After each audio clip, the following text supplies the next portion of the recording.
Shah Mahmood Qureshi versus Jahangir तरीन, उसी का जिक्र करेंगे। लाहौर में मीडिया से गुफ्तगू की शाह महमूद कुरैशी ने और उन्होंने कहा कि जहांगीर तरीन की बेपनाह काविशें हैं जिनके वो कल भी मोतरफ थे, आज भी मोतरफ हैं, लेकिन उनके सरकारी इजलासों में बैठने पर नून लीग को बोलने का मौका मिल जाता है। शाह महमूद कुरैशी ने कहा कि जहांगीर तरीन PTI के मुखालिफिन को मौका देते हैं कि वो सवाल उठाएं और कारकुन जहनी तौर पर इसे कबूल नहीं कर पा रहे, जबकि नून लीग सवाल उठाती है कि ये तौहीन अदालत नहीं तो और क्या है।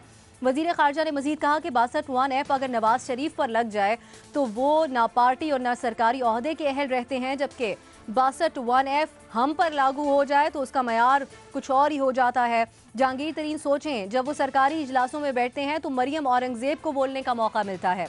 जहांगीर तरीन ने इस हवाले से जवाब भी दिया है अपने ट्विटर पर और कहा है कि वो सिर्फ एक शख्स है जिसे वो अपना लीडर तस्वुर करते हैं, उसी को जवाब दे है और उसका नाम है इमरान खान। उनका मजीद कहना था कि जहां भी जाता हूं इमरान खान की मर्जी और ख्वाहिश से जाता हूं, इजलासों में भी उनकी मर्जी से शिरकत करता हूं।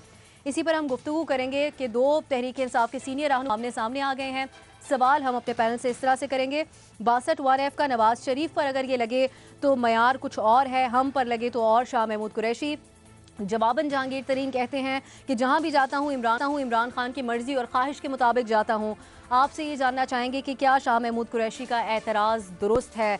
सबसे पहले हम मज़हर अब्बास साहब की तरफ जाएंगे। मज़हर साहब, एक तो एतराज़ दुरुस्त है और इसके बाद क्या शाह महमूद कुरैशी साहब के लिए क्या सूरत हाल बन सकती है? देखिए, मुझे बड़ा ताज्जुब हुआ कि एक प्रोविंशियल असम्बली के इलेक्शन पे आज शाह महमूद कुरैशी और गवर्नर पंजाब ने प्रेस कॉन्फ्रेंस की। मुझे नहीं लगता कि उसका ताल्लुक़ प्रोविंशियल असम्बली के इलेक्शन से है। मुझे लगता है कि पंजाब में शायद कोई तब्दीली के आसार नज़र आ रहे हैं विदिन PTI, और ये दोबारा जो सिलसिला शुरू हुआ है इसका बड़ी हद तक ताल्लुक़ इससे मुझे नज़र आ रहा है। हो सकता है मैं गलत हूँ, लेकिन मुझे ये नज़र आ रहा है। देखिए, जहांगीर तरीन का जवाब भी गलत नहीं है और ये बिल्कुल बात ठीक है उनकी कि जी अगर आपने ये सवाल उठाना ही है तो फिर प्राइम मिनिस्टर से उठाएं, क्योंकि प्राइम मिनिस्टर उन्हें बुलाते हैं। ये तो नहीं हो सकता कि जहांगीर तरीन उनके डिनर में या उनके फंक्शन में या कैबिनेट की मीटिंग में बगैर प्राइम मिनिस्टर के कहने पे। तो बुनियादी सवाल तो फिर प्राइम मिनिस्टर से बनता है कि वो अगर जहांगीर तरीन डिस्क्वालीफाइड हैं तो एक पर्सनल मीटिंग्स तो हो सकती है, लेकिन अगर आप कैबिनेट में उनको बुला के बैठाएंगे, मीटिंग्स में बुलाएंगे, तो फिर ये सवाल बनता है कि फिर तो इसी तरह ये सवाल उठाया गया था कि नवाज शरीफ साहब को नहीं होना चाहिए पार्टी का सरबराह, नहीं उन्हें सरबराही करनी चाहिए। तो मेरा ख्याल है इस चीज़ का सवाल ताल्लुक जो है वो उनकी इंटरनल पॉलिटिक्स से ज़रूर है, लेकिन ये सवाल जिस तरह शाह महमूद कुरैशी का वो है उसी तरीके से जवाब जहांगीर तरीन का भी वो है कि मैं खुद तो नहीं गया हूँ, आप ये सवाल करना है तो इमरान खान से करें। ठीक है, लेकिन मौक़िफ़ आपके ख्याल में दुरुस्त है। बाबर साहब, फवाद चौधरी साहब ने इसके ऊपर जो रद्द अमल दिया है उसमें उन्होंने कहा है कि अगर आज तहरीक इंसाफ हुकूमत में है तो उसमें बड़ा किरदार जहांगीर तरीन साहब का है, काबीना इजलास में उनकी शिरकत वज़ीर आज़म की ख्वाहिश पर होती है। तो ये जो जवाब वज़ीर इत्तलात ने दिया है इसको हतमी वज़ीर आज़म का जवाब ही समझा जाए?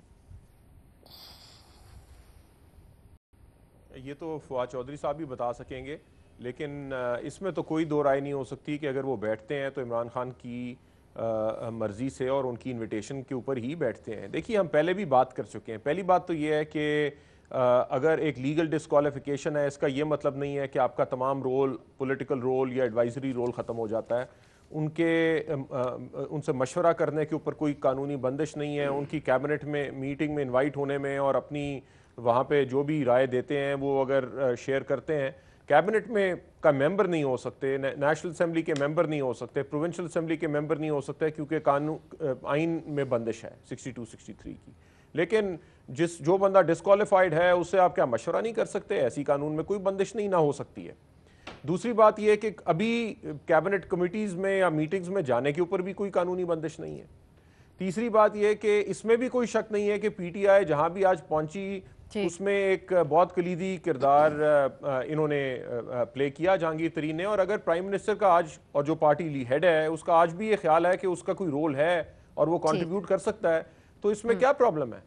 अगर शाह महमूद साहब को ये इशू रेज करना था तो इन्हें पब्लिक फोरम पे रेज करने की क्या जरूरत पड़ी? ठीक नहीं, पूछ लेते हैं ना, मिनिस्टर हैं, कैबिनेट जिस कैबिनेट के अंदर बुलाया था उस पर एतराज कर देते। ठीक है बाबा जी। हसन निसार साहब, कुछ नहीं जी, it's for the party leader, it's for the prime minister to decide किसको उसने बिठाना है, किसको नहीं बिठाना। बाकी वो पहले भी एक दफ़ा यही सवाल मिलता जुलता, मुल्की हालात किधर जा रहे हैं, सवाल कैसे का दिलचस्प आ रहा है। सलीम साफ़ी साहब की तरफ जाएंगे। साफ़ी साहब, शाह महमूद कुरैशी असूली बात कर रहे हैं या जो पार्टी के अंदर उन दोनों की पहले से उन दोनों के मामलात जिस तरह के थे ये उसका नतीजा है? शाह महमूद का एतराज़ दुरुस्त है, लेकिन उनका तरीक़ा और इजहार की जगह गलत है। उनमें हिम्मत और जुर्रत है तो इमरान खान साहब के साथ रोज़ाना मिलते हैं तो इमरान खान साहब के सामने ज़ुबान खोल देना। उनसे तो नऊज़ुबिल्लाह ये लोग तो अल्लाह से इतने नहीं डरते जितने इमरान खान से डरते हैं, तो उधर तो ज़ुबान नहीं खोल सकते और यहाँ पे आके बाहर बात करते हैं। दूसरी बात ये कि देखिए, अमलन ये हुआ है कि सियासत तो शाह महमूद कुरैशी जीत चुके हैं उनसे, लेकिन इमरान खान का दिल जहांगीर तरीन जीत चुके हैं। वजह उसकी ये है कि शाह महमूद कुरैशी को आदत ये पड़ी है कि वो आके बैठे रहें और लोग उन पे नोट नचावर करें, और जहांगीर तरीन का कमाल ये है कि वो खान साहब पे और लोगों पे नोट नचावर कर सकते हैं, और खान साहब हमेशा अपना वज़न उसके पड़ने में डालते हैं जो वोट नचावर करने का फ़न जानता हो। ये हमने देखें खैबर पख्तूनख्वा में, हमने देखा कि असद कैसर और इस तरह के बहुत सारे लोगों को रुखसत करके आज़म स्वाति को सूबाई सदर बनाया गया जो नोट नचावर करने का फ़न जानते थे। इसी तरह आप देखें कि लाहौर में ये जो गवर्नर और हाँ, तो अब ये इनका ये मसला है, या तो ये अपने अंदर ये सलाहियत पैदा करे कि नोट नचावर कर रहा जान ले और इमरान खान का दिल भी जीत ले सियासत के साथ साथ, नहीं तो फिर इसी तनख्वाह पे गुजारा करे। और एतराज़ अगर इन्होंने करना है तो जाके इमरान खान साहब के साथ कर ले कि आपने इन सब कुछ के बावजूद इनको क्यों पार्टी पे और कौम के सिरों पे मुसल्लत कर रखा है। उनको जो इख्तियारात देते हैं उन्होंने। हाँ सही। भट्टी साहब, यही बात है। देखिए, बिल्कुल शाह महमूद कुरैशी साहब दुरुस्त फरमा रहे हैं। बुराई हर जगह बुराई है, जुर्म हर जगह जुर्म है, मुल्ज़म हर जगह मुल्ज़म है, मुजरम हर जगह मुजरम है, बेईमान हर जगह बेईमान है, करप्ट हर जगह करप्ट है। और मियाँ नवाज शरीफ और जहांगीर तरीन वो खुश नसीब बेईमान हैं जिनको सुप्रीम कोर्ट डिक्लेयर कर चुकी है। सो एक को सुप्रीम कोर्ट ने अवाम, अदलिया, पार्लियामेंट को बेवकूफ़ बनाने का कहा, दूसरे को आप 90 सफ़े का सफ़ात का फैसला पढ़ लें, आखिरी 10 सफ़े जहांगीर तरीन के साहब के होश ठिकाने लाने वाले हैं। और होना तो ये चाहिए था कि ये कौम से माफ़ी मांगते, माजरत करते और घरों में बैठ जाते, मगर वो है ना, बे ले के रिश्वत फंस जा, दे के रिश्वत छूट जा, तो ये हमारे नायल सरों पर मुसल्लत रहेंगे। और दुख की बात यह है कि इमरान खान साहब का इसमें मर्जी शामिल है। नियाजी साहब, आप क्या तबसरा करेंगे इस पे? देखिए, पहली बात यह है कि काबीना का रुकन अंडर ओथ होता है।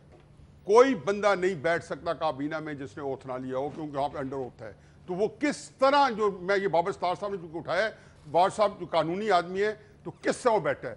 दूसरी बात यह है कि जहांगीर तरीन साहब की रस्मी शमूलियत हुए अभी 2 दिन हुए थे। कराची जलसा 25 दिसंबर को हुआ 2011 में। तो इमरान खान ने उस जलसे में कहा था कि मेरा निज़ाम हुकूमत जहांगीर तरीन चलाएंगे। शाह महमूद कुरैशी की शमूलियत पर यह नहीं हुआ। जहांगीर तरीन साहब को उन्होंने हमेशा मुकाम पे रखा। नहीं है अब दूसरी बात यह है कि देखो, अंडर ओथ है ना, तो क्या कहते हैं अंडर ओथ है काबीना का रुकन। जब काबीना में बैठते हैं तो लोग जो बैठे हैं अंडर ओथ बैठे हैं, जो सदर मुमलिक उनसे ओथ लेता है, और जहां अंडर ओथ बंदा बैठ सकता है वो दूसरा नहीं बैठ सकता।